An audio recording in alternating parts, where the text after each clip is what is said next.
您不能进去，我们这儿没有垃圾可捡。姑娘，我不是捡垃圾的，我是来找我儿子。您儿子在我们公司上班？您开玩笑吧？他叫什么名字？李腾飞呀，李总，真好。我平时啊就在这儿工作。请喝茶。哎，谢谢啊。没关系，这是我应该做的。李总，那我先出去了，有事您叫我。好，先忙啊。啊，来，咱坐下。好，好，好。来，先喝口水。好。儿子，哎，看到你这么有出息，妈真为你感到高兴。妈，儿子呢再好一点，我就把你接过来。好。你说你给你买的新衣服你也不穿，飞机也不坐，提前来了也不说一声，难怪人不放进来。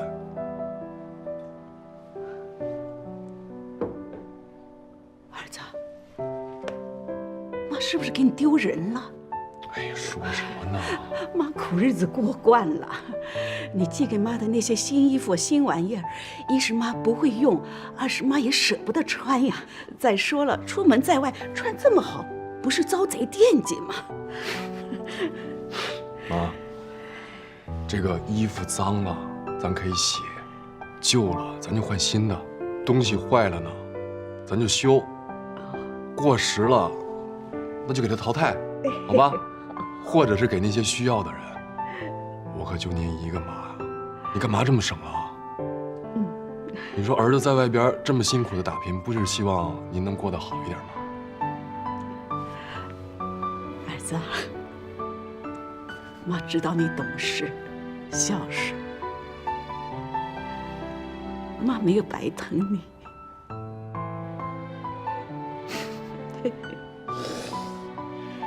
瞧你哭什么呀？本来挺高兴的，人看到了还以为儿子不孝顺呢。谁敢说你不孝啊？我跟他拼命！儿子，你看，妈给你带什么了？又带这么一堆啊！山核桃，咱家后山那个。妈自己种的。来，这回啊，妈还给你几个好兄弟各带了一包呢。有一个叫什么于什么，他特别爱吃咱的山核桃啊。这个他叫啥？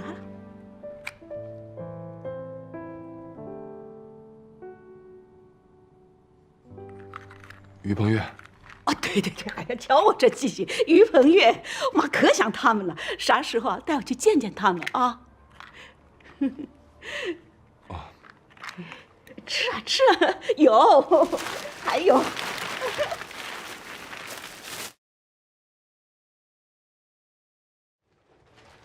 我租那房子太小了，所以这2天您就住这儿啊。这房间很贵吧？住一宿得花多少钱呢？儿子，妈不讲究的。妈，你先坐着啊。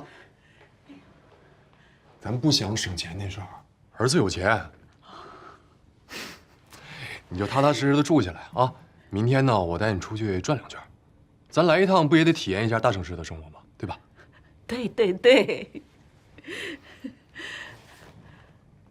我接个董事长电话。妈。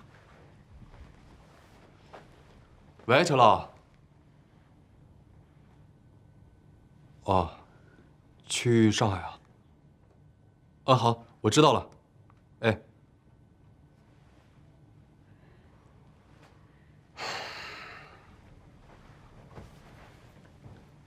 妈，不好意思啊，临时接的电话，我明天得去上海出差一趟，但我就走1天。去忙吧，妈不耽误你啊，忙吧。哎，要不然这样，我找个人陪你。找人？谁呀？你不是一直说希望我找个女朋友吗？我保证找的这个人，你绝对满意。好。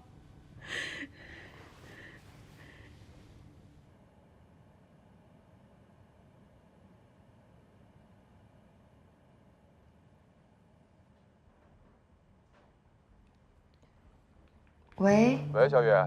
哎，腾飞，有什么事儿吗？有个事儿得请你帮个忙。你放心，不是公事儿，是跟我妈相关的。你妈妈，阿姨出什么事儿了吗？是这样的，我呢刚接到通知，公司让我去上海开个会，正这个节骨眼上，我妈过来了，又提前没跟我说，弄得我措手不及的。我在想，你明天有没有空陪她出去逛逛？我晚上就回来。你找杨子陪是不是也行啊？嗨，杨子要有空的话，我就不找你了。再说他粗心大意的，我也不放心。你别多想啊，这事儿跟工作立场都没什么关系，就是朋友帮忙。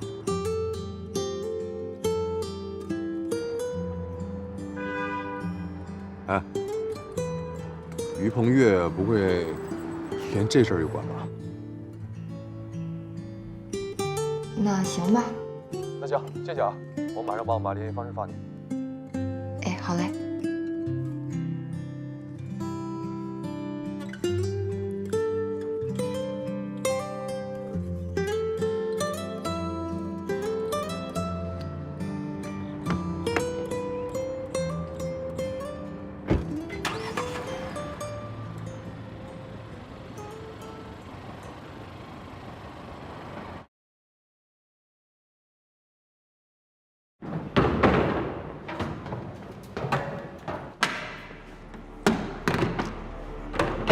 怎么，觉得心里有愧？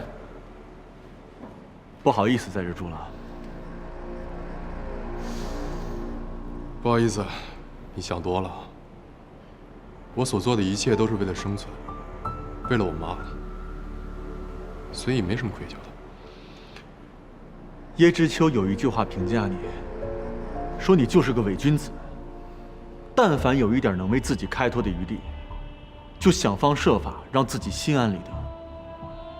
他看人挺准的，只可惜小雨看不准。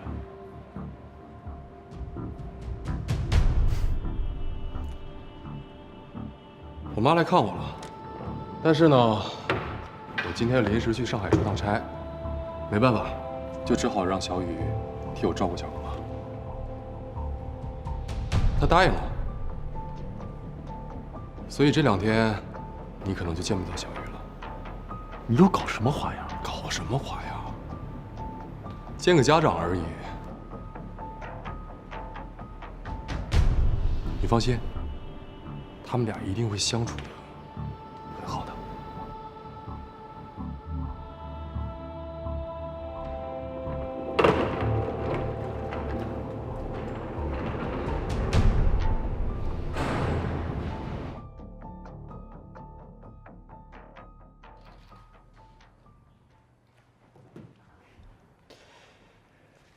哎，叔，小子，你给我们家小雨安排的什么工作呀？啊，她怎么在陪一个乡下老太太逛街呢？叔，这不是我安排的，她今天请假。请假了？那个老太太是谁呀？那是李腾飞他妈。啊？他妈正好来北方市看他。李腾飞呢又赶上出差，所以呢就想让小雨帮忙照顾一天。谁知道是故不故意的？我看是李腾飞想造既成事实。小子，你危险了！我告诉你，如果这次你再输了，那我可真的就爱莫能助了。哎呦，叔，我求你，我这烦着呢，你别在这说风凉话了。开个玩笑啊，一点幽默感都没有。哎，我跟你说啊，你对自己没信心可以，你对我们家小雨不能没有信心，明白吗？我姑娘对朋友的事情有求必应是真的，但是我们家小雨绝对不是那种脚踩2只船的姑娘，明白吗？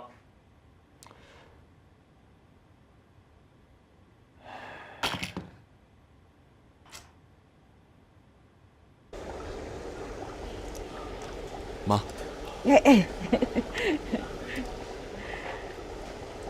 小雨，今天辛苦你了啊！谢谢。让我妈逛了这么一整天。其实我也好长时间没逛街了，陪阿姨也顺便放松一下我自己。小雨啊，这个你拿着。这是，这回我来啊，也没带什么好东西，这个你拿着。妈，不用，他带来了。不用，阿姨，你真的不用这么客气，真的不用。你是不是嫌弃呀？这怎么会呢？当然不是啦。啊，那我给你带上，来。也是我妈的一份心意，不值几个钱，你收着吧。好看，真好看。谢谢阿姨啊。谢什么呀？以后啊，我不在北方市，还得麻烦你替我照顾腾飞。腾飞这么独立的人，他哪需要别人照顾呀？再独立的男人身边也得有个女人呀，你说是吧？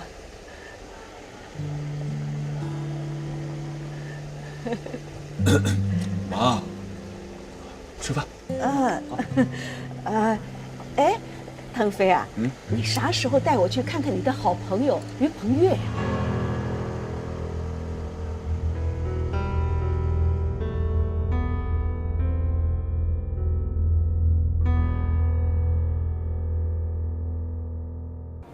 哟，小雨，你什么弄一镯子呀？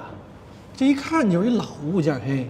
啊，我妈来了，我正好出差，小雨呢就陪我妈逛了一天街。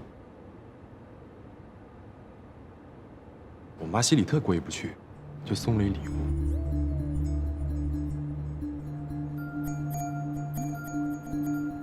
这个镯子这么古朴，应该是祖上传下来的吧？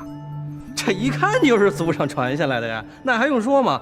当时我奶奶手里就有一个，是我爷爷的妈妈传给她的。后来我奶奶又把这个镯子传给了我妈，我妈说等以后我有了媳妇儿，再把这镯子传给我媳妇儿。但是我这媳妇儿现在还没……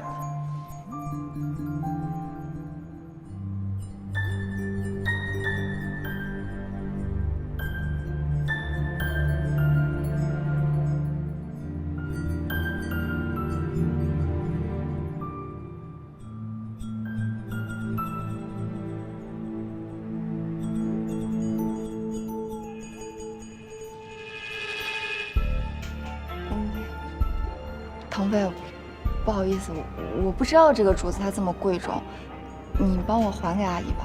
不好意思。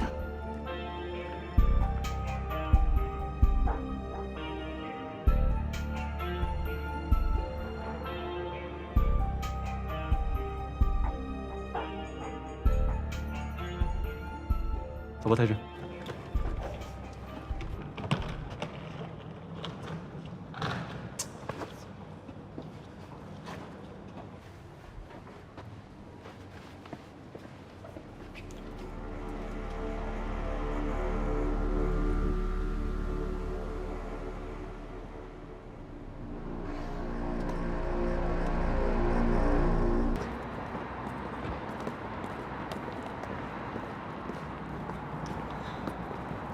再去查一遍李腾飞的背景，看看有什么遗漏的地方。明白，您放心，这件事交给我吧。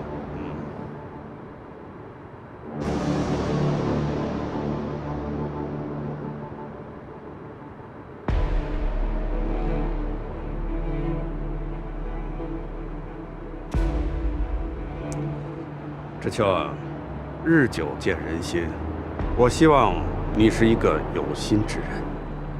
我明白，陈老。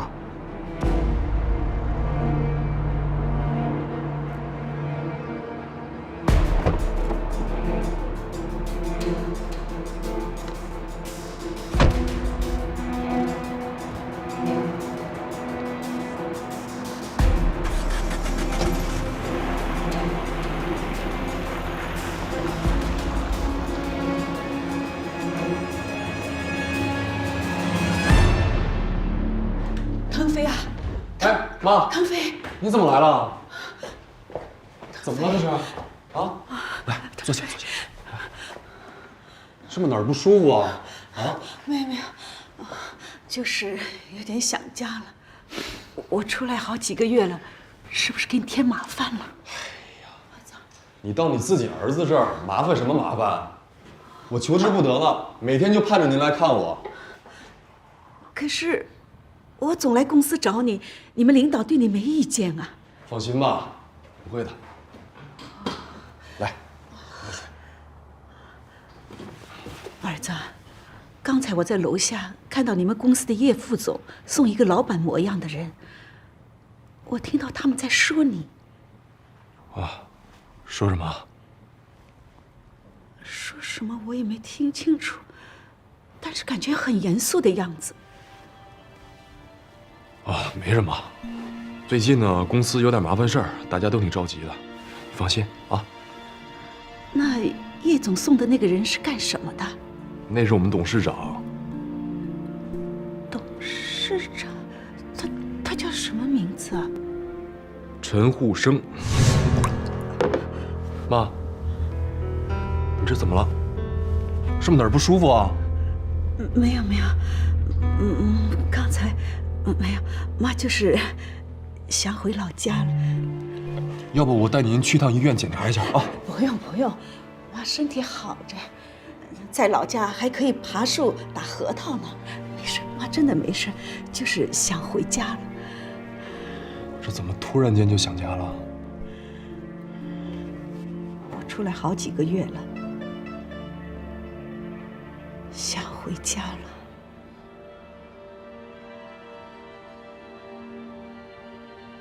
妈，有儿子的地方，那就是您的家。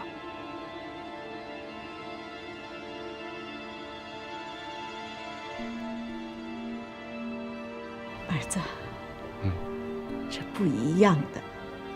再过几年啊，你也该有自己的小家了。妈总不能陪你一辈子。你聪明能干，将来一定能在大城市扎下根来。可妈在这里不习惯，这里到处都是高楼大厦，可是没有一间屋是咱自己的。这里人山人海，可没有人跟妈说话。这吃的再好吧，我总感觉没有咱自己蒸的馍香。妈是真的想回家了。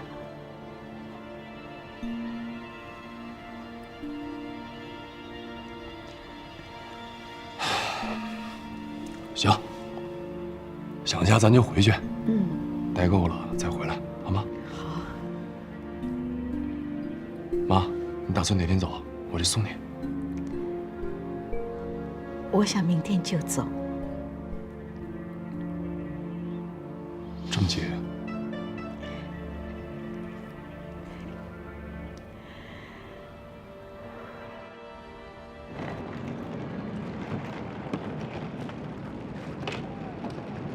好了好了，别送了，你们回去吧，我知道怎么进去的。阿姨，那您到了大山，你可千万保重身体，那边寒气特别重。我给您买的护具就放在这包里，您千万记得穿啊。快下吧啊！谢谢你啊，小雨，还专程来送我。阿姨，您太客气了，我跟腾飞是好朋友，来送送您是应该的。那您跟腾飞说会儿话，我去看看检票了吗？哎，好，好，好。哎呀，多好的闺女啊！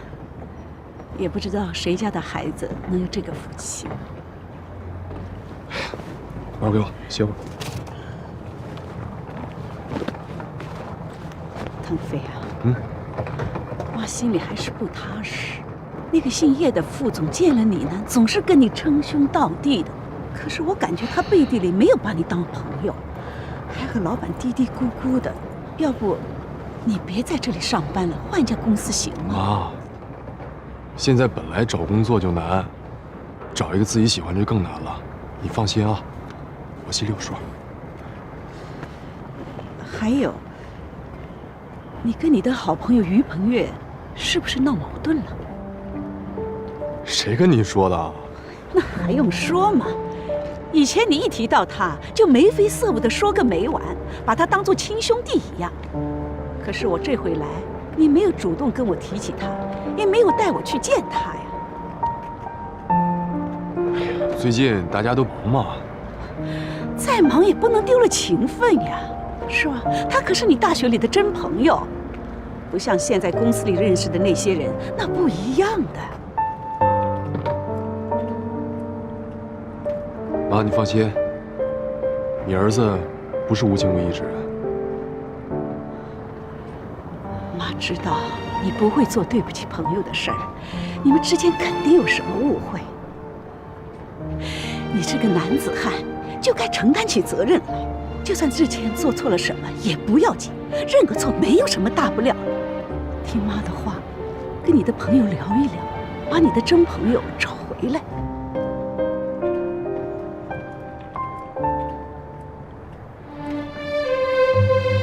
阿姨，一路顺风。妈，那个行李在下边，你走的时候别忘拿了啊！啊，京鸭片记得按时吃啊，妈。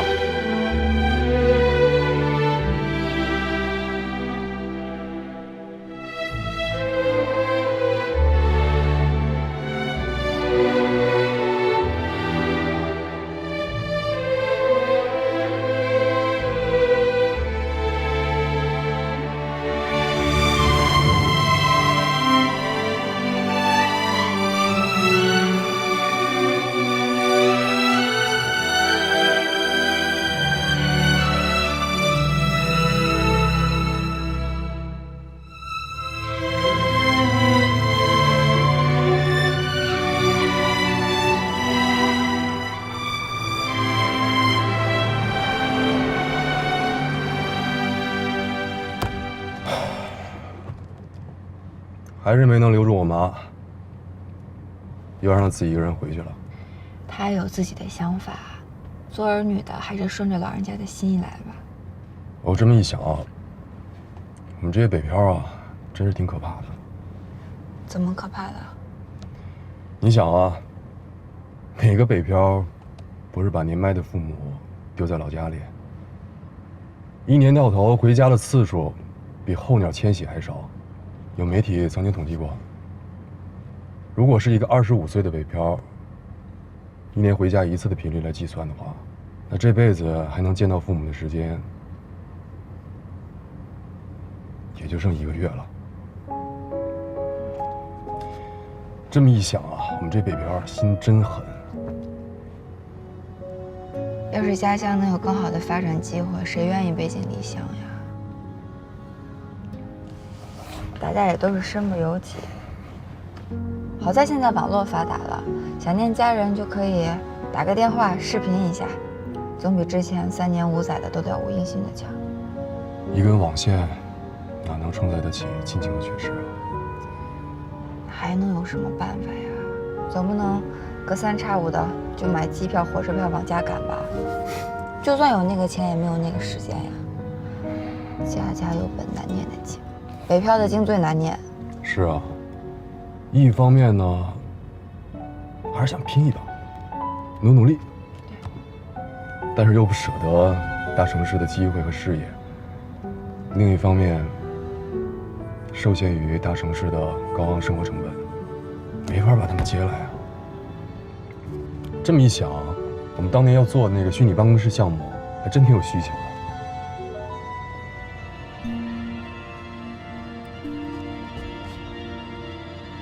停车！出什么事了？哦，我忽然想起点事儿，我得回公司一趟。哦，什么事儿这么着急？就是工作上的事儿，不好意思啊，那我先走了。我送你吧。不用，我打车就行。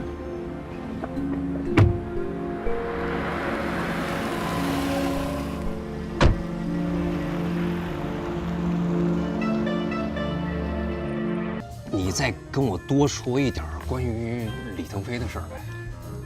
你问这个干嘛呀？前段时间呢，陈老怀疑李腾飞跟别的公司有勾结，就让那个姓叶的去调查一下。结果这姓叶的纯属糊弄事儿啊，什么也没查出来啊。我就想着我自己再查一遍，万一要让我查出什么事儿来，我当着陈老的面才能狠狠地扇那姓叶的一大嘴巴呀。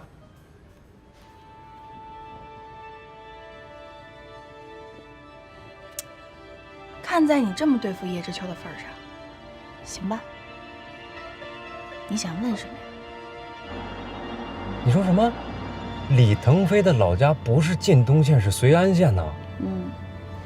我当然听周啊，李腾飞的同学说，当时政府要在山上修水库，这才把李腾飞的家人和全村迁到了晋东。陈老的老家也是绥安县，这么巧吗？哎，李腾飞是哪年出生的？哪年出生的？好像是88年。你确定是88年吗？怎么了？你一惊一乍，88年有什么好奇怪的呀？不是，你现在听我给你分析啊。按照现在所知道的情况，李腾飞刚出生不久，他爸爸就去了上海，而陈护生，不是陈老，就是88年到的上海，而且他们2个人的老家都是绥安县，难道这一切都只是巧合吗？问题是他们一个姓陈，一个姓李，你怎么能联系到一起去呢？也是啊。不过说到他爸的名字还挺搞笑的。搞笑？他爸叫什么？哎，你说一个穷打工仔吧，你说没事起什么唐朝皇帝的名字？他爸叫李世民，搞笑。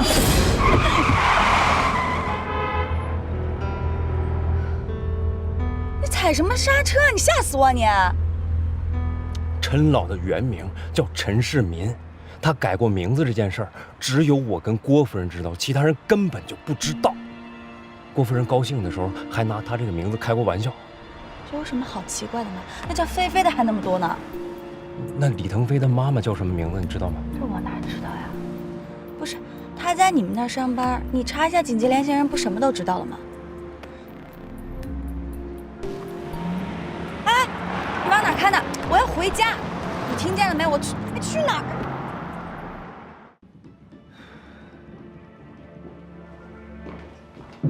全在这里了，陈老让你查这个干嘛？不该问的别问。忙你的去吧。知道。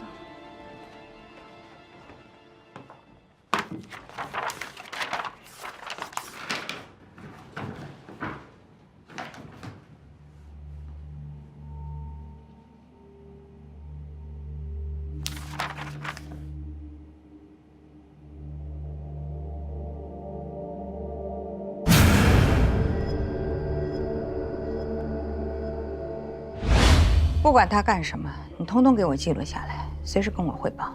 你要密切注意，跟他接触的人里面有没有一个叫李应春的女人。一旦有这女人消息，随时跟我汇报。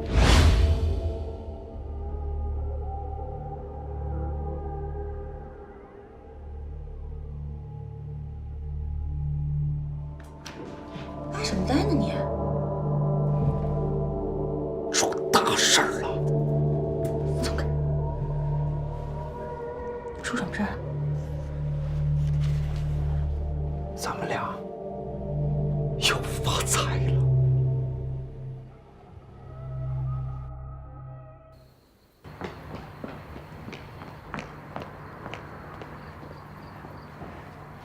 陈老，不是跟你说了，不要来烦我了。陈老，是这样，我打听到一些重要消息，所以必须得来跟您汇报一下，是关于李腾飞李总的。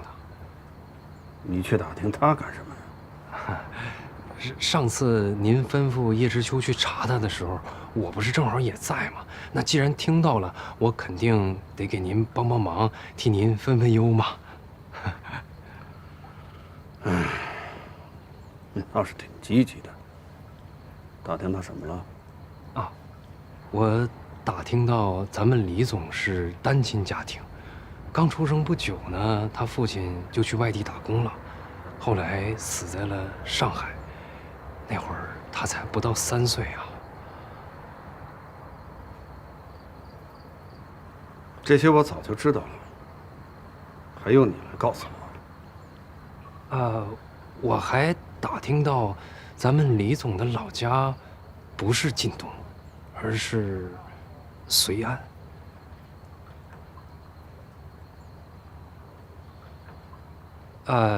另外，我还听说，咱们李总的父亲叫李世民，他的母亲叫李应春。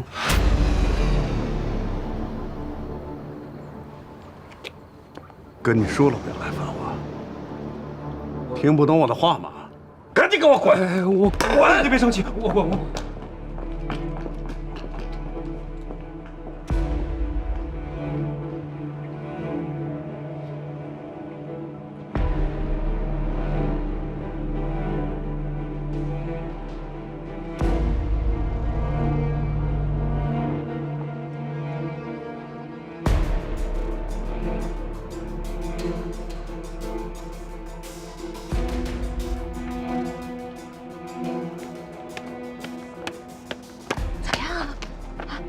道听了是什么反应？有没有脸色都变了？不但什么反应都没有，反而把我骂了一顿。这下惨了，要是让姓叶的知道了，还指不定怎么笑话我呢。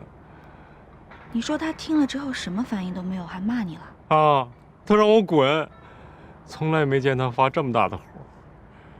看来咱俩这回是猜错了。走吧。傻。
有道是，英雄莫问出处。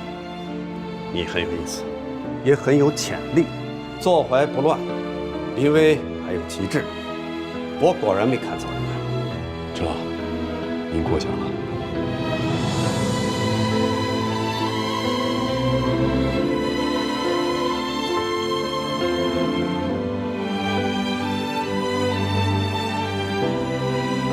程福生，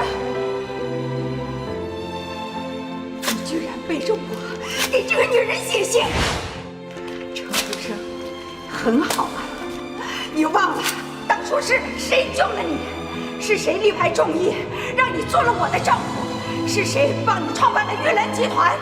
如果你还想着那个女人，还惦记着那个孽种，你就给我从这里滚出去，从郭家滚出去，从玉兰集团给我滚出去！当初我能给你的，现在我也能亲手把它收回来。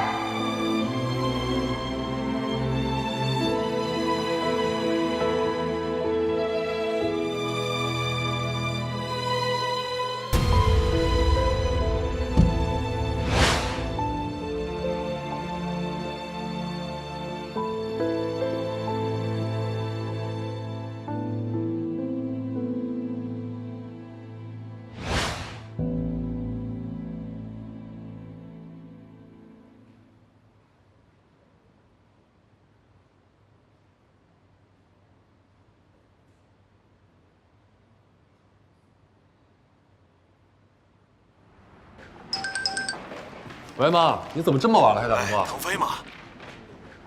我是你张六叔，你妈她……我妈怎么了？你妈她这2天一直觉得不舒服，说是心口疼，托我进城的时候帮她带点药。哎，这药我家里还有点，今天吃过晚饭，我说先帮她送过去，谁知道一进院门，发现她晕倒在院子里了。我妈的人呢？我和村里人一起把她送到了镇上的医院里。医生说他可能心脏有毛病，说是要动手术。哎呀，腾飞呀，你快回来吧！你妈她闭着眼睛都在喊你的名字呢。我知道，六叔，我马上回去啊。麻烦你跟医院说一声，用最好的药，找最好的医生。这里治不了的话，咱们就去县里，去省城，来北方市。只要能治好我妈的病，多少钱都行。哎，李总，我正好找你有事。啊，就是不准，李总，这可是陈老刚刚问死的啊！帮我跟陈老请个假好吗？我妈她病了，我得回老家一趟。啊，他们请假回老家？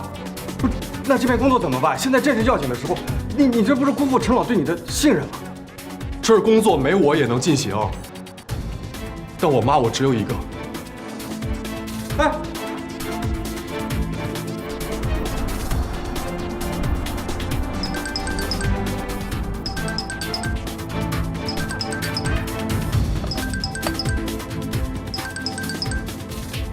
喂，六叔。哎，腾飞啊，这医院治不了，我们现在送你妈去市里的人民医院。你一会儿啊，直接去人民医院吧，啊！好的，来了。喂，六叔。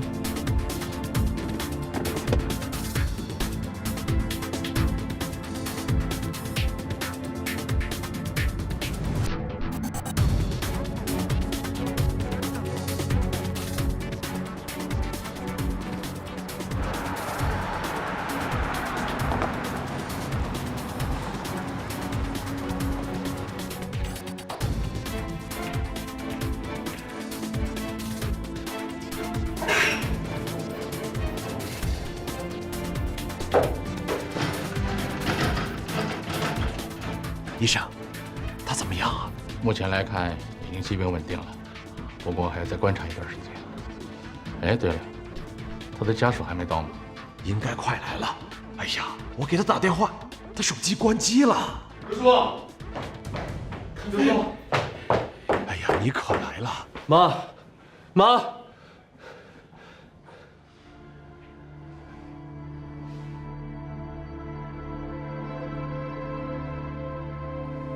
你母亲的病还是挺严重的，这次手术只是先暂时帮她脱离了危险，并不能彻底根除隐患。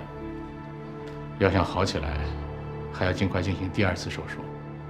还得手术啊？那咱们医院能做这手术吗？全国能做这类手术的，也就只有那么几个专家，所以我建议你还是带她到北方市去看看。我妈这情况，她什么时候适合转院？照目前的情况来看，下个月就应该可以了。啊，记得和那边的医院提前联系好，别到了在现场。另外，钱的方面要赶紧准备起来，免得到时候手忙脚乱。医生，这个大概得花多少钱？这个就不太好说了，反正不是个小数目。我知道了，医生，谢谢你啊，辛苦了。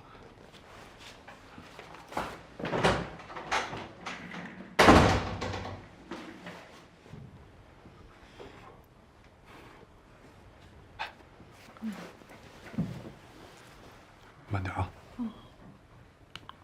一小口就行。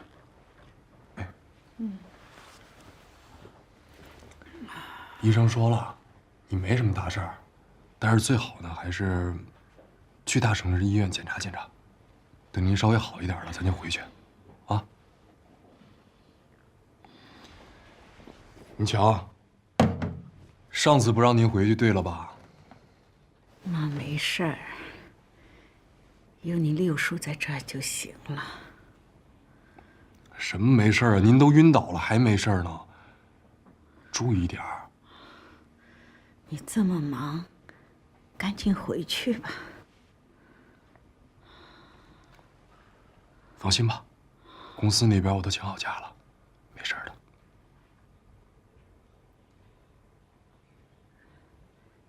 你还在那家公司工作？在。换个公司。妈不喜欢那些人。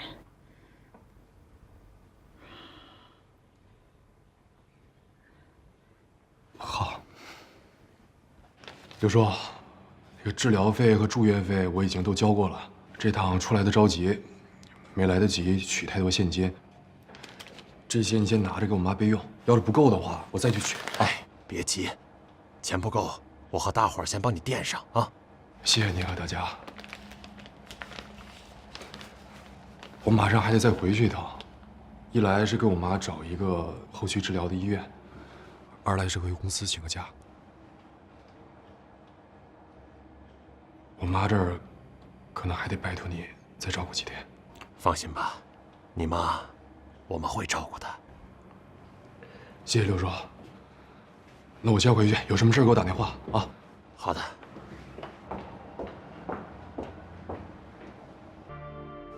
什么？李腾飞的妈妈病了？这什么时候的事儿？就是前天夜里。你怎么不早告诉我？你知道他妈妈得了什么病吗？说是心脏病，不过我觉得他就是一个借口。说不定这2天他就来找您辞职了。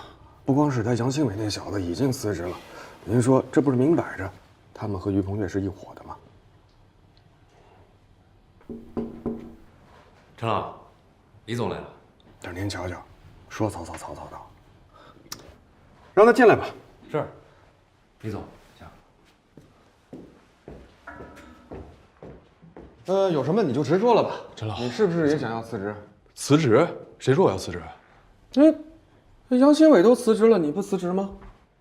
杨新伟辞职了，我怎么知道？哎，你看你啊，你们连表情都一模一样，能不能有点创意啊？啊，好了，知秋。腾飞啊，你找我有什么事儿？是这样的，陈老，我妈前天晚上犯了心脏病，刚做完手术，但是情况比较特殊，可能得去大医院2次手术。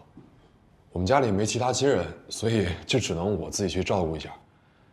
想跟您请个假，请一段时间的假。我昨天已经托叶总跟您说了，但觉得还是亲自来说比较好一点。陈老，现在正是忙的时候。李总要是请假了，这工作谁负责？他的工作，你先顶上。我，腾飞啊，你妈妈生病，你想去照顾她，这我理解。可是工作上的事情一直都是你在牵头，你突然不在了，进度上肯定会受到影响。你看这样行不行？抽个时间跟知秋交接一下，让他帮你顶一顶。另外，在你请假这段时间，我希望你能上半天班，给知秋帮帮忙。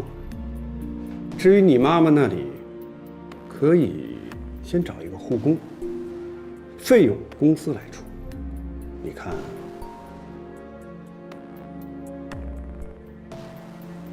您都这么说了，我还能说什么？谢谢您想得这么周全。知秋，你的意思呢？我觉得不太好吧。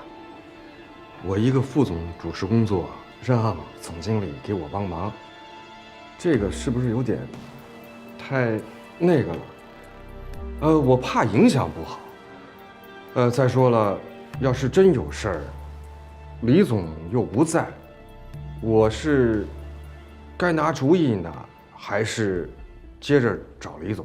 总不能什么事儿都来麻烦您吧？那你的意思是该怎么办呢？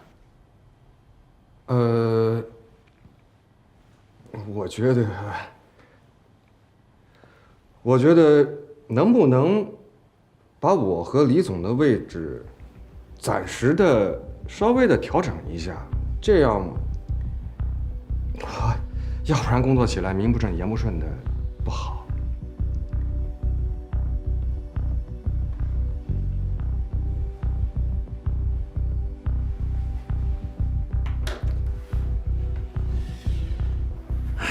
腾飞啊，知秋刚才说的也不是没有道理。公司目前正处于大发展的时期，必须要有一个随时拿主意、随时解决问题的人。如果你要去照顾你母亲，可能在这方面确实勉强了一点，不如先把你和知秋的位置临时调换一下，你看怎么样？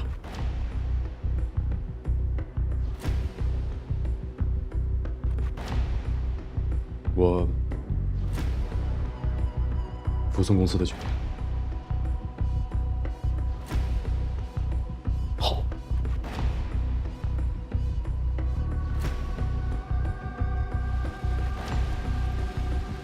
陈老，您干嘛让那个叶知秋当这个总经理啊？他这个人毛毛躁躁的，能担当得起重任吗？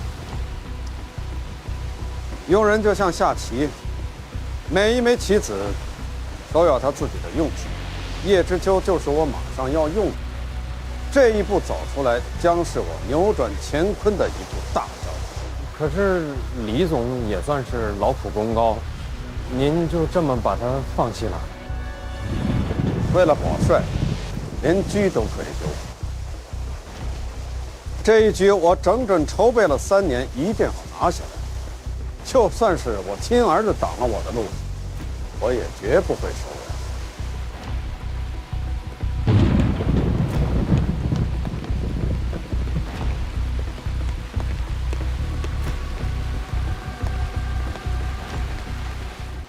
现在啊，叶知秋成了总经理，老大都成了副总了，公司来了好多新人，都是之前叶知秋的小弟，现在把公司整得乌烟瘴气的。叶知秋当总经理，看来陈无生真的对老大下手了。但是说实话啊，陈富生对老大还是挺照顾的。照顾什么呀？啊？叶知秋都骑到老大头上了，还照顾？我说的是真的。杨子，到底怎么回事？哎，这事儿吧，其实什么呀？跟老大发过誓，说不能告诉你们。太真呐，来来来，哎，别，不是打人不打脸，别，快点，太真来。怎么了，同学哥哥？你问一下杨子，老大最近怎么样了？我问，你自己直接问他不就行了？我哪敢问啊？人家跟老大说了，不告诉我们2个，但没说不告诉你啊。啊？哎呀。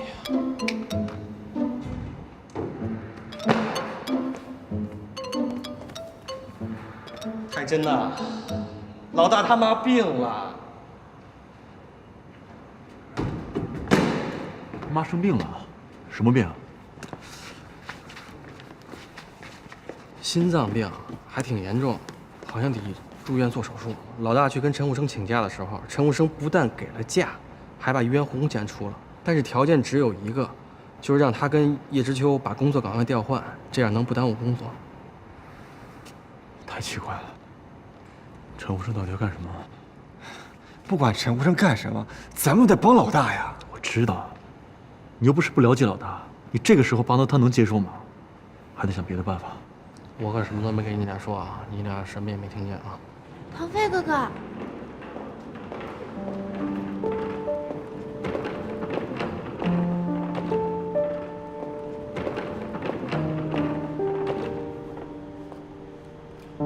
怎么了？看着我干嘛？你怎么回来了？想回来就回来了呗。再说我又没退租。你不是在外面？哦，下午我那房子给退了。有什么问题吗？没问题啊，挺好的。欢迎回来，是不是夏雨？啊，欢迎回来。行。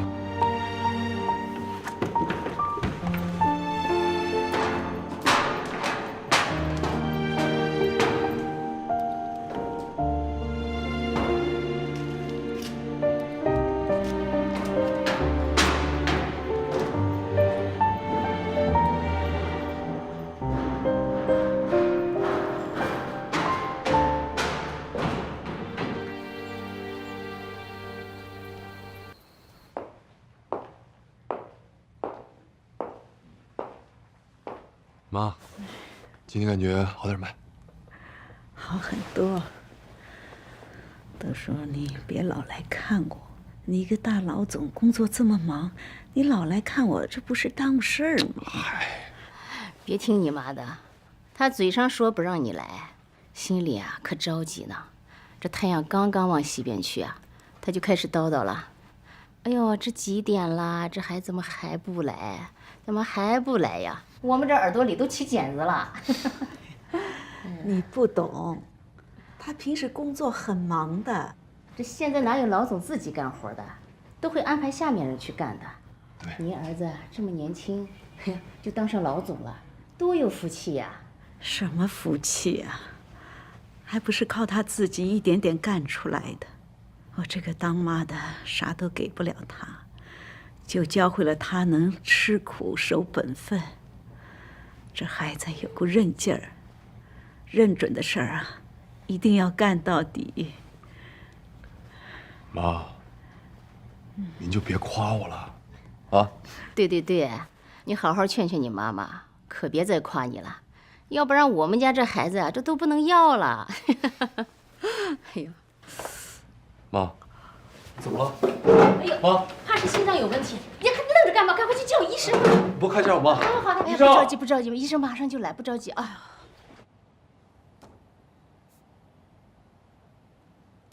大夫，我妈这病情怎么样了？很严重啊，需要尽快做手术。但是她现在这个身体，短期内连续做2次手术，对身体损伤是很大，但没有办法，不做手术，病人可能坚持不下去。好，那什么时间可以开始手术？快的话，这个月就可以做，但这种手术很贵，加上冠心病监护病房的费用，一天要好几千，你事先要做好准备。好的，没问题，只要能治好我妈的病，花多少钱我都愿意。求求你，求求你，这份工作对我真的很重要。只要你让我留下来，我李腾飞给您当牛做马，干什么都行。求求你，好不好？好不好？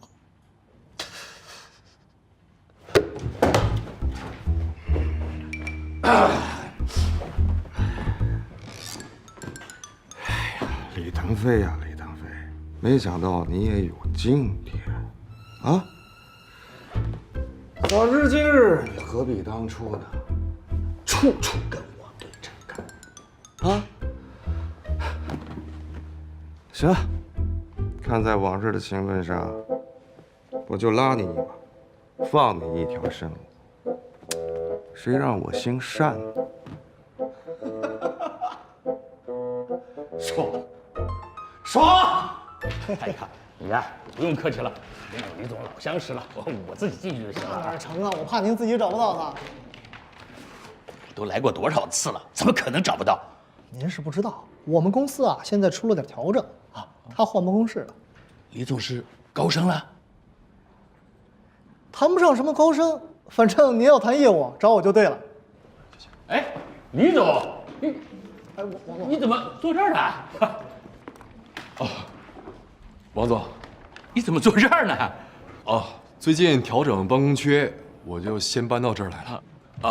王总，您不是要谈广告合作吗？来我办公室谈。来，哎，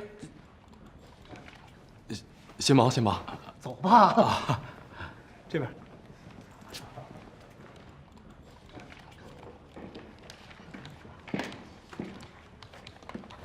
这样，太过分了吧？别人都定稿了，就李总没有。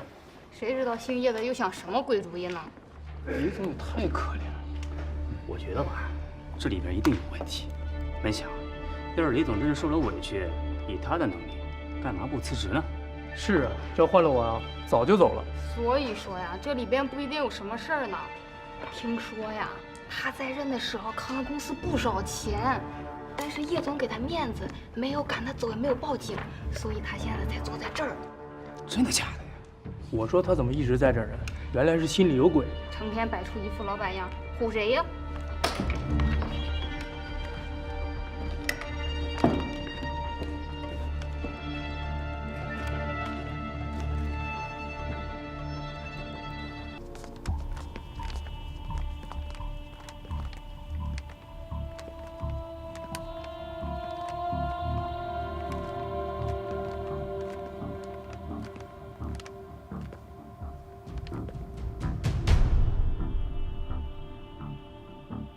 腾飞啊，来了！怎么是你？尹晨，是我是石民，我来看你了。你认错人了，我不认识你，请你出去，出去！尹晨，你别那么激动好吗？别叫我应承。是我叫你什么呢？啊，那我就叫你李妈妈吧。李妈妈，你别生气，我今天来是找你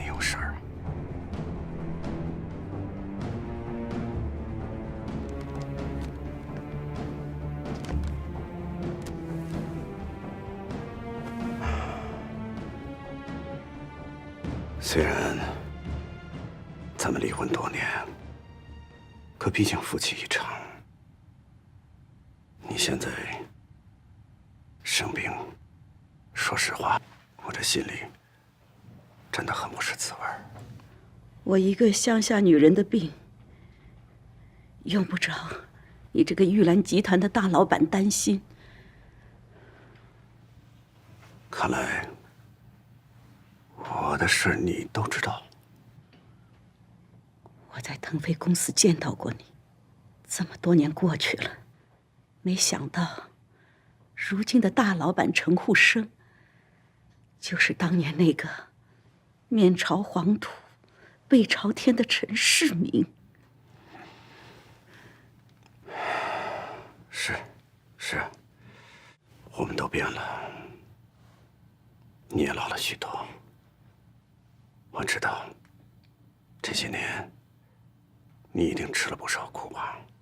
我不苦，因为我有儿子，我们娘俩过得很好。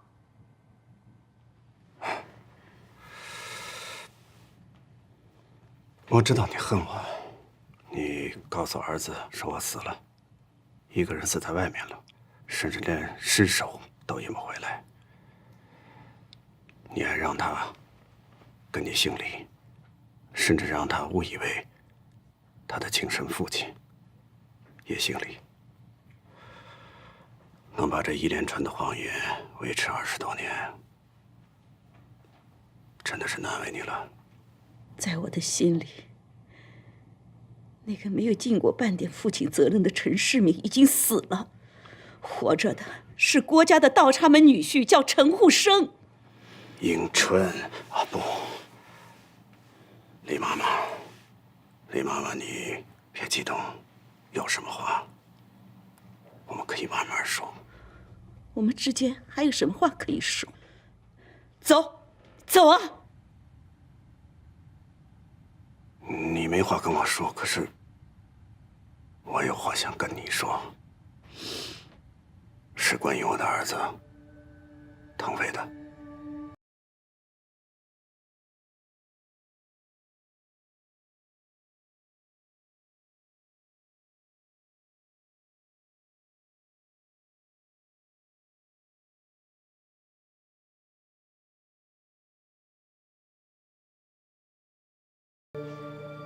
但是既然我已经知道了他是我的儿子，他跟我有血缘关系，我总不能就这么无视下去吧？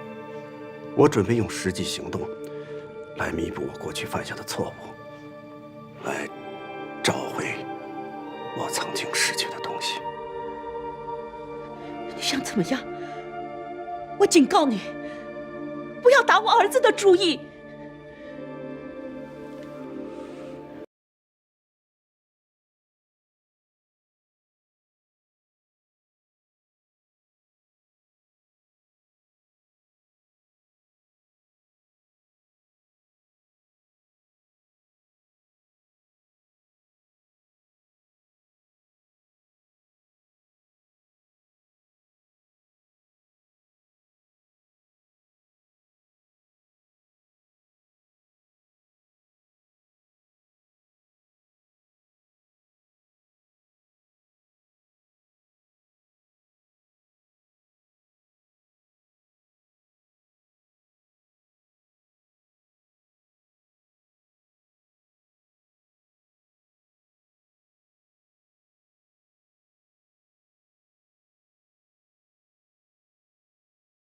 他不是你儿子，我不稀罕，他也不稀罕，请你出去，出去！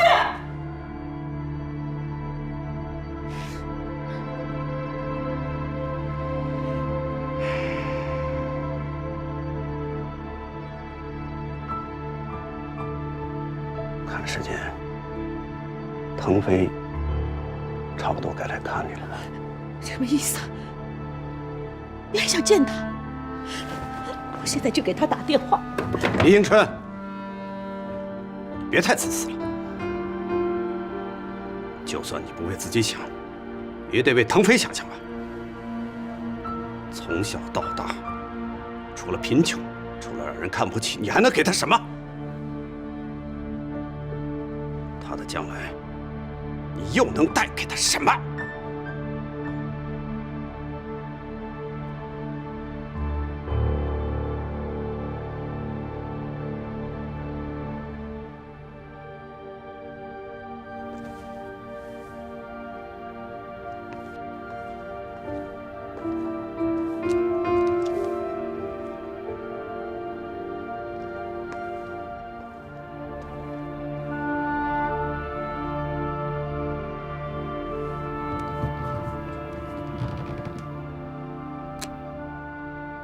你好好想想吧，我还会再来的。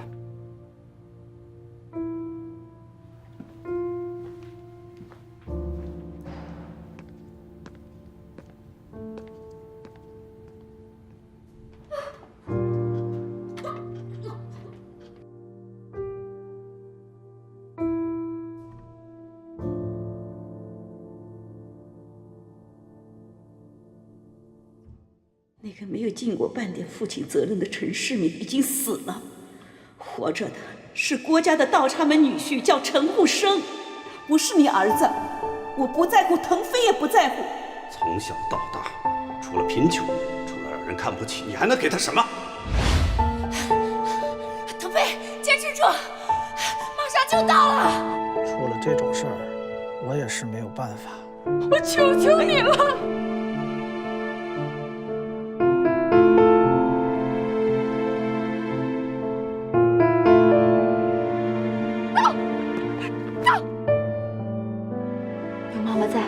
谁也不能欺负你。让你不争气，让你不争气，让你不争气！妈，别哭，下次我一定考100。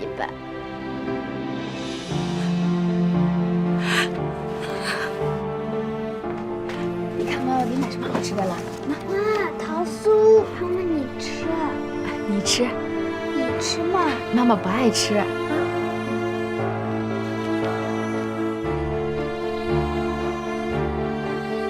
妈，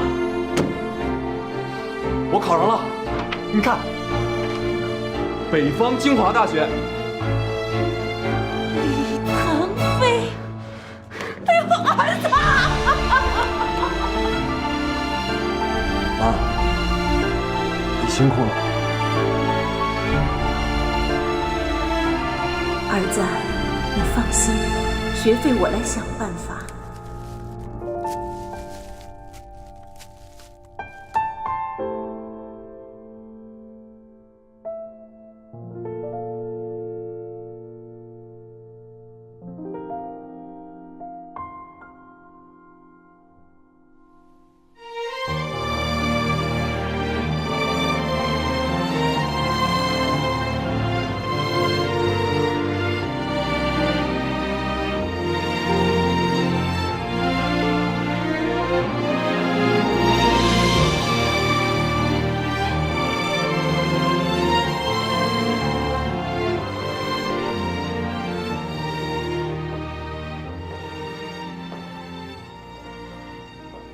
妈，这么晚了，你怎么还不睡啊？儿子，妈有话跟你说。有什么话明天再说吧，应该休息了。妈睡不着。妈对不起你，你爸爸他还活着，他没有死。妈，您别说了，我都听见了。你都听见了，你能原谅妈妈吗？妈对不起你，儿子，妈对不起你。妈，我不怪你，我只是觉得你应该早点告诉我，这样你就不用一个人憋在心里了。就算他是我爸的话，又能怎么样？从小到大，我没花过他的1分钱，没吃过他做的1顿饭，也没和他过过1次生日。就算您告诉我，我也不会丢下您不管的。儿子，可毕竟他是你爸爸，你还年轻，正是有作为的时候，妈不想耽误你呀。妈，您别说了，我是不会认他的，也不会离开您。我记得，在我发烧的时候，背着我走几公里的路去看病的人是您，不是他。我记得，当我一个人在外面的时候，担心我吃不饱、睡不暖的人是您，不是他。我记得，省下了自己看病的钱，就是为了能供我上大学的人，是您，不是他。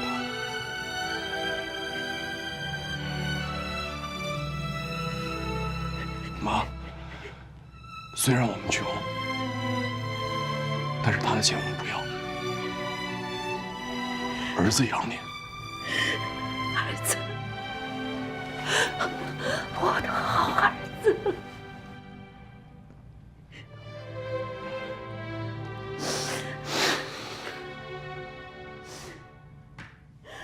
儿子可以养你。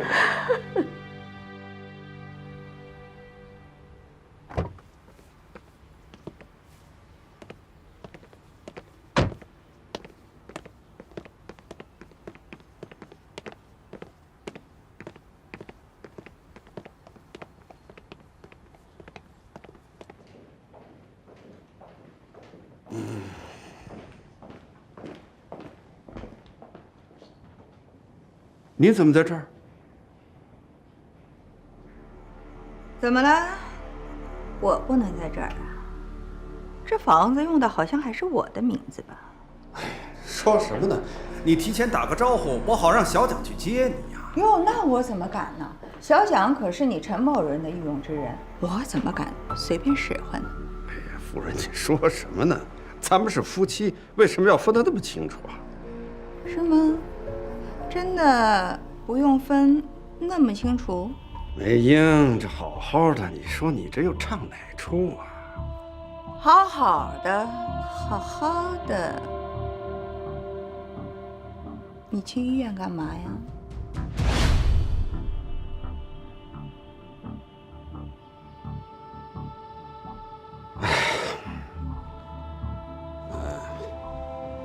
梅英，我是去了趟医院，他现在病得厉害，我呢只不过是尽了一点心意。你也知道，我们这30年都没见过面了，你总不会为这点事儿上门兴师问罪吧？那倒是啊，我也不至于为这点事儿兴师问罪。其实我跟你说，李迎春到底怎么样，我一点都不关心。不过，他好像有个儿子在你们公司做 CEO， 是不是有这回事儿啊？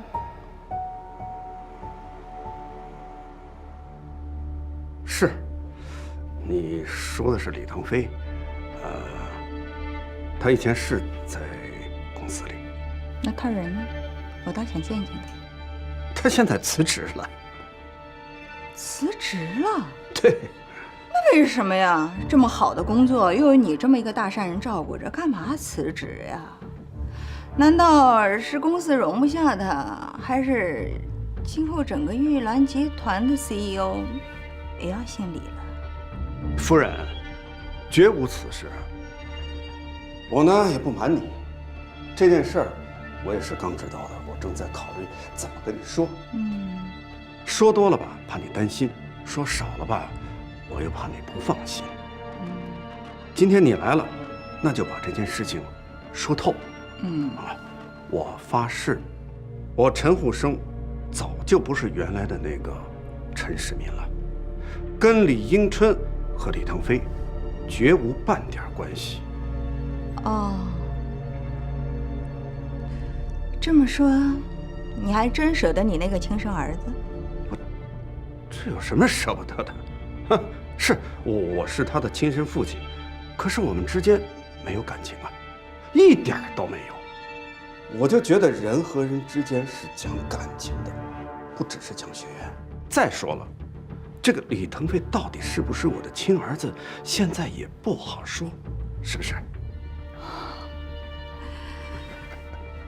你这个老狐狸啊，永远都不会说实话。还是我替你说了吧。在你的眼里啊，人和人的关系，既不是讲感情，也不是讲血缘，而是讲利益的。所以，你记住了，你的根在哪里，你的利益在哪里，你做事就不会犯糊涂。犯错误。是，夫人说的是。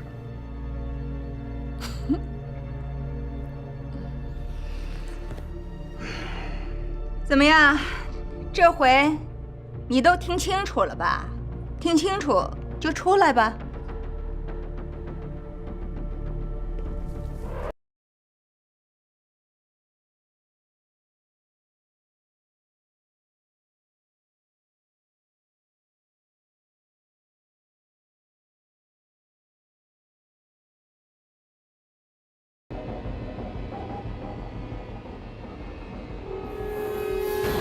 他呢是来找你的，只是先碰上了我。以我对你的了解呢，我觉得还是让他当面死了这条心，所以就让他特地留下来等你，这样对你对我对他都好，省得日后麻烦。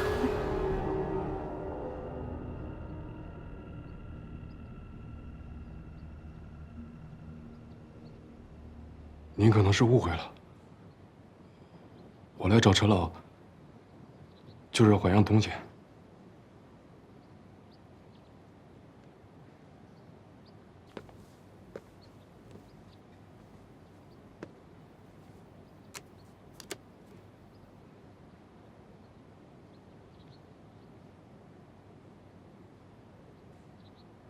之前辞职，没来得及跟您说一声。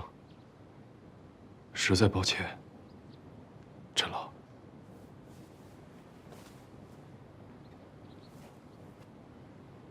这些年，感谢您对我的支持和栽培，谢谢您，陈老。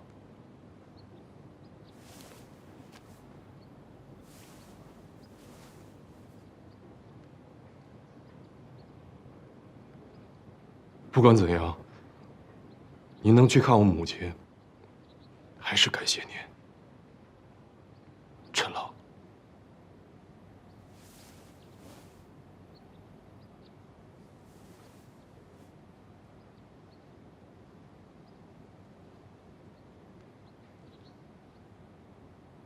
不耽误你们一家人团聚了，我还有事儿，先走了。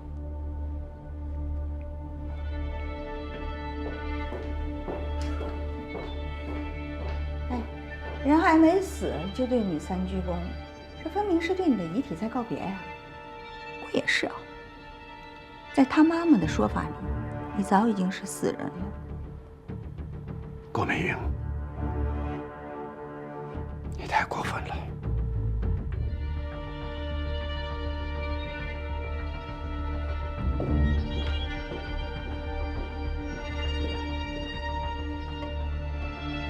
你愣着干嘛呀？啊！还不给我赶紧追出去盯着他！啊，是夫人。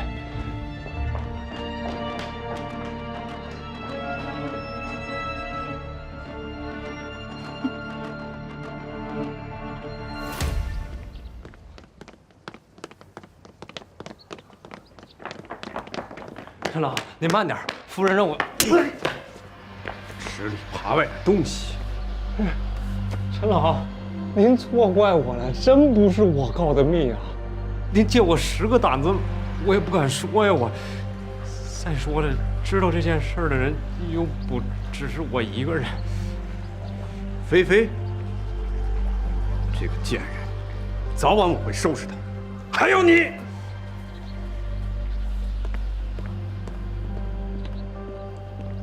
陈老，您去哪儿？我送您啊。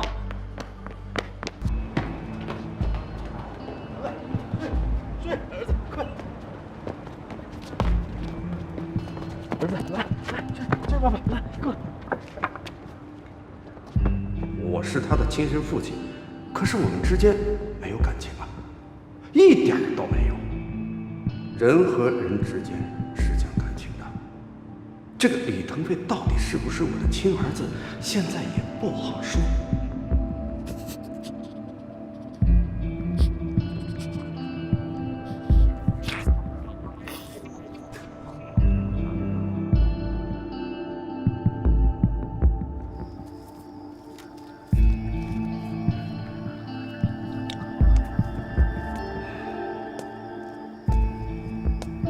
哎，怎么了？你怎么坐这儿了？哎呦，老大，给你打了1天电话你都不接，出什么事了？说来话长啊。你呢？怎么回事？怎么不进去？这事儿啊，也说来话长。这个叶知秋啊，还真挺会釜底抽薪的。要不是我提前准备，还真被他们打个措手不及。你呢？说说你的事吧。一件私事。私事的话我就不问了。不过，如果你自己搞不定的话，记得来找兄弟。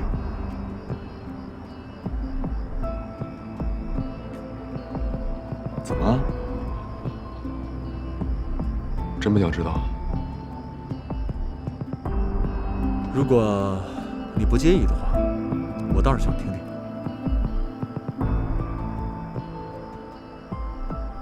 那我问你一句，你还会像以前一样相信我吗？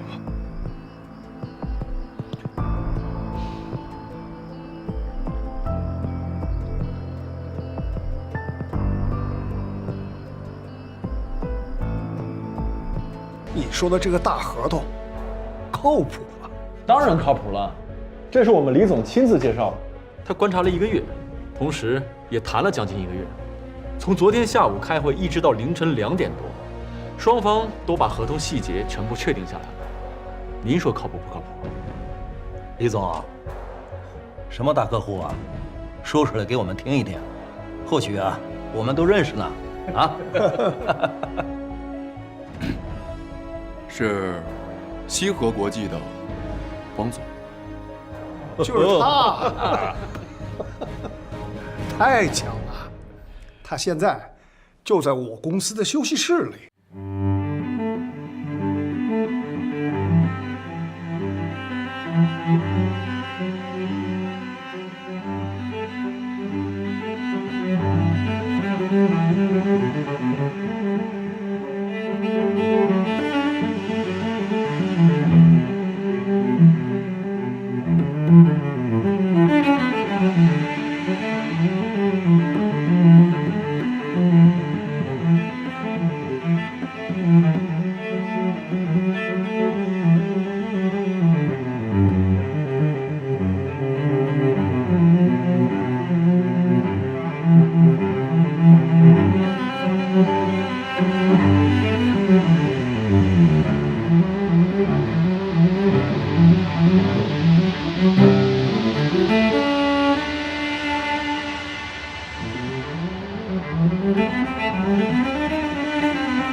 要签合同，那就是还没有签嘛。我当然有选择合作不合作的自由。对了，你们也有选择合作伙伴的自由啊。王总，我希望你给我一个合理的解释。解释？哼，李总，我觉得这个问题还是你来回答。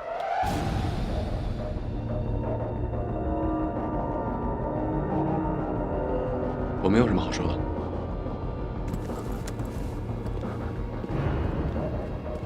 我回去之后，又仔细想了一下这个问题。我觉得咱们公司不值得汪总的投入。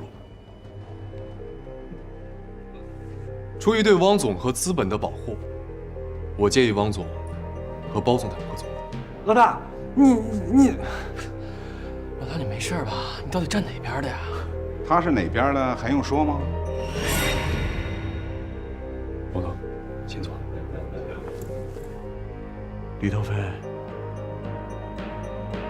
你这么做到底为什么？哎，你们大家可能都不知道是吧？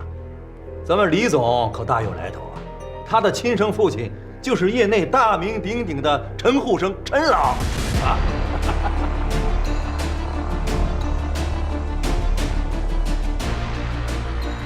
你是陈虎生的儿子？老大，这到底怎么回事？腾飞哥哥，这是真的吗？老大，你爸爸是……我为什么不能是陈虎生的儿子？腾飞，腾飞，你等等，难道你就不想知道我为什么一直没有认你吗？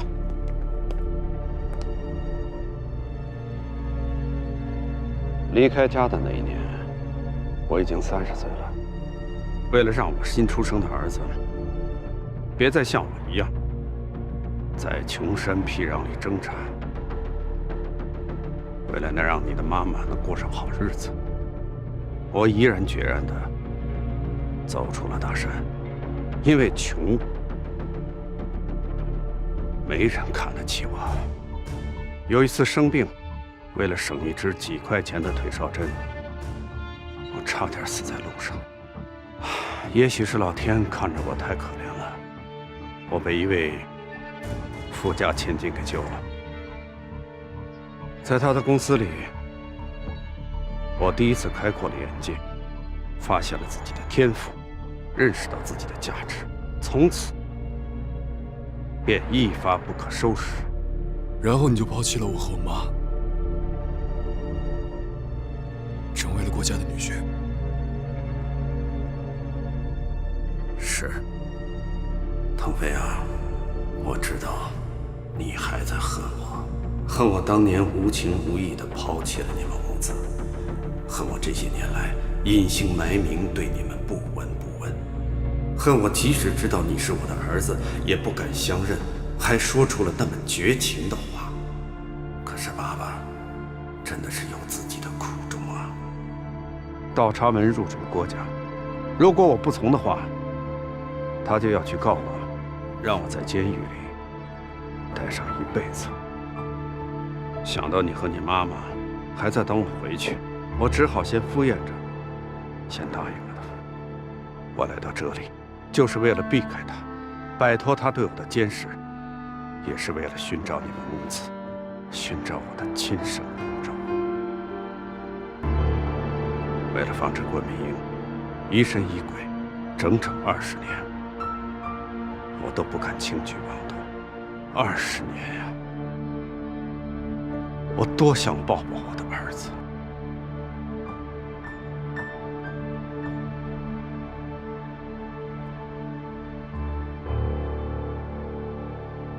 腾飞，那天当着郭美英的面，我说的那些话都不是真心的。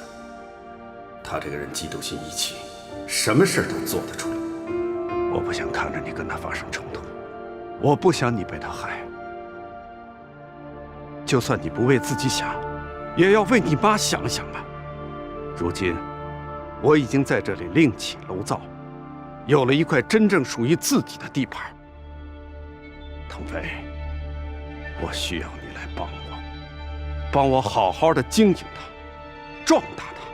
到了那时候，这些全都是你的，我的资产、我的人脉、我的经验，全都是你的。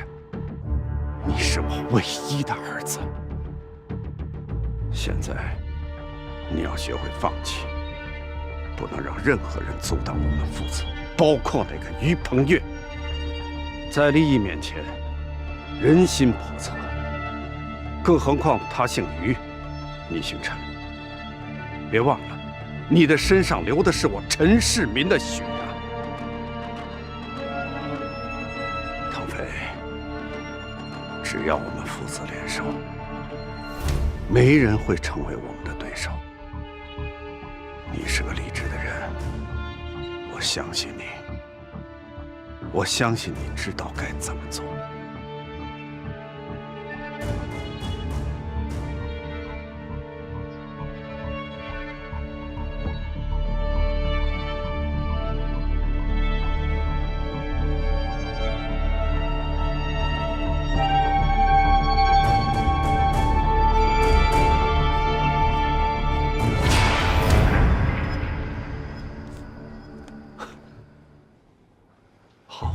就算你是陈无生的儿子，你忘了当初怎么跟我说的？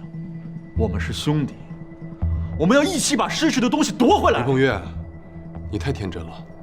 我是说过，但是此一时彼一时，世事难料。既然我知道现在这些东西已经是我的了，还为什么要夺啊？只要守住就好了。李腾飞，你滚！不要叫保安！我不想把事情搞大，而且我还很开心呢。李腾飞，现在不是开玩笑的时候，你给我醒醒行不行？该醒的人是咱们，是我们看走了眼，看错了人。我还自以为是的以为不会在同一个地方第一倒2回，没想到这2回都是被你给暗算的。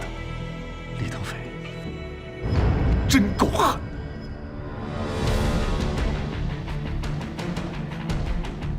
各位老总，先请坐。于总，这些疯话就不要再说了。这是高档写字办公楼，不是你们这些江湖草根打打杀杀的地方。闭嘴！哎，好了，啊，你们兄弟2个人的纠纷呢，我们管不着，我们只认合同，只认数字，只看财务报表上的业绩是不是达到了我们对赌协议上的要求。达到了呢，那就恭喜你；达不到，那就愿赌服输。我告诉你，合同现在还没有到时间。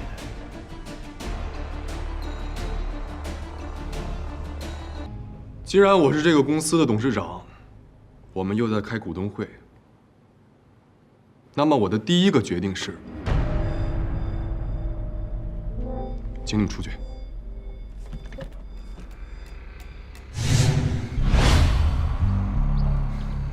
李总，你说什么？让我们出去？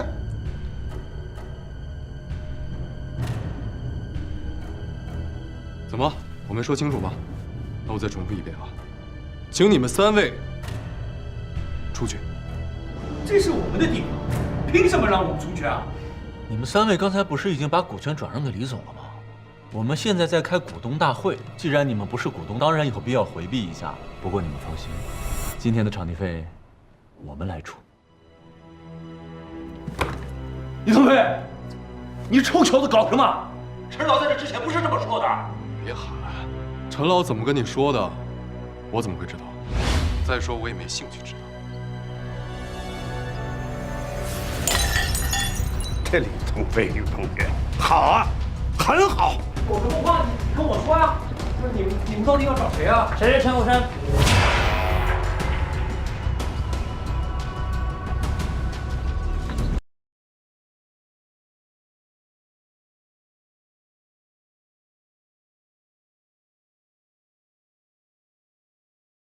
放心，转让的钱我会按照协议及时打到你们的账户。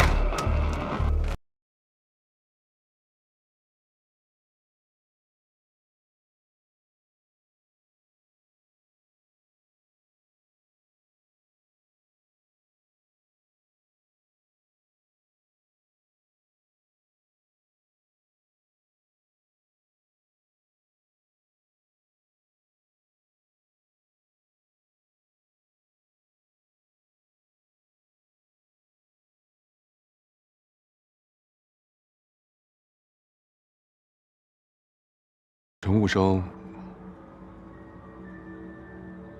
是我的生父。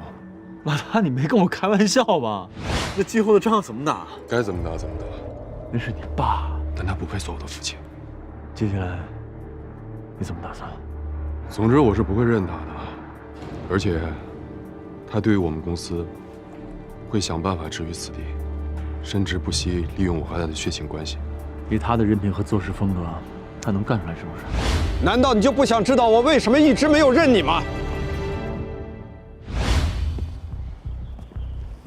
他想让我给你介绍客户。给我介绍客户？这位是西河国际的汪总。来，汪总，这边请。你先去看看。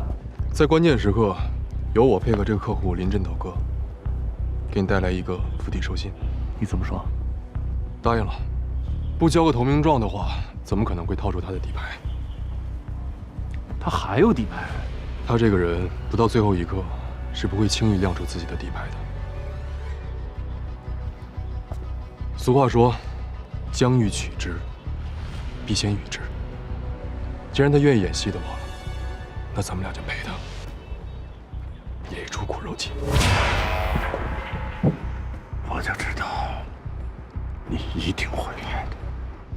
陈无生的底牌我已经摸清了，这30年来，他一直企图摆脱郭美英的控制。这一次，不知道他通过什么手段，让包总他们同意把股份转让给我。下次的股东大会，我会让包总他们几个把手里的股份全都转给你。这样之下，他们就可以通过我，间接的控制咱们公司，帮他开辟出一块在郭美英控制之外的自留地。我记得你曾经跟我说过，如果我们还是兄弟的话，那就一起把失去的东西夺回来。现在，机会来了。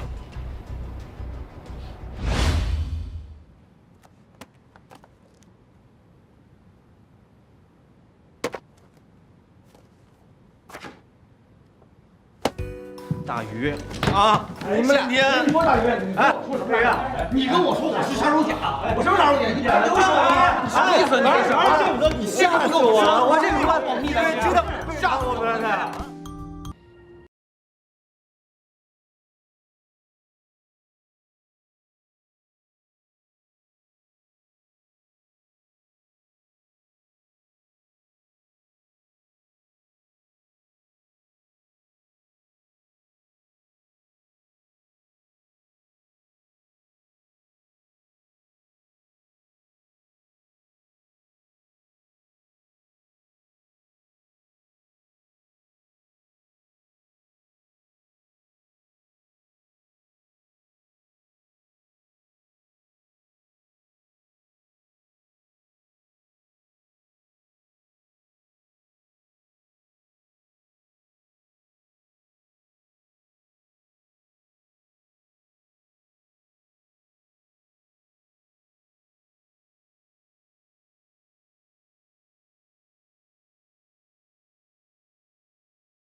里的滋味而已，早晚有一天你会后悔的。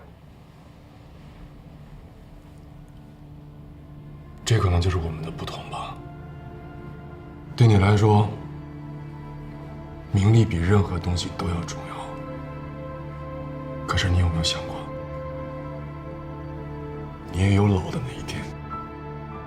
当那一天，即使你拥有了全天下的财富，但是你已经老得看不清银行卡上的数字，抬不起付钱的手，甚至已经忘记钱是用来干什么的。到那一天，什么对你是最重要的？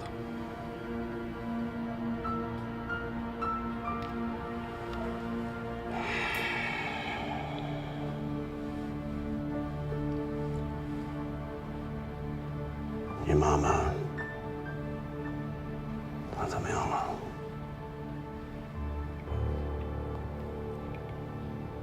刚刚做完手术，很成功。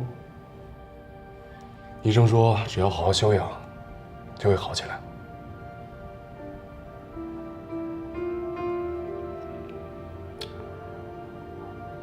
那就好。哦，对了，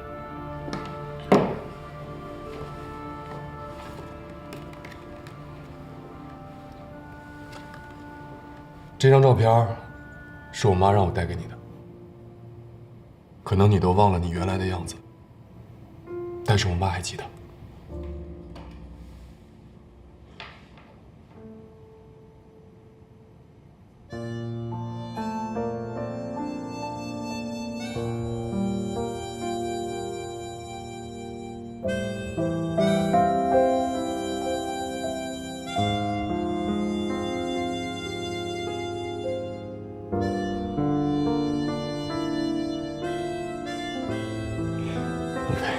不管怎样，谢谢你，谢谢你让我来到这个世界。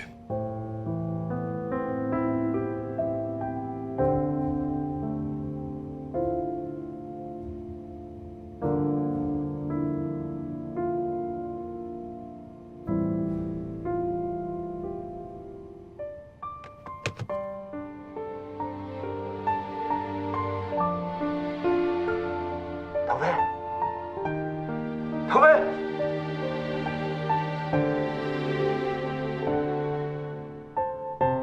儿子，我有话要跟你说。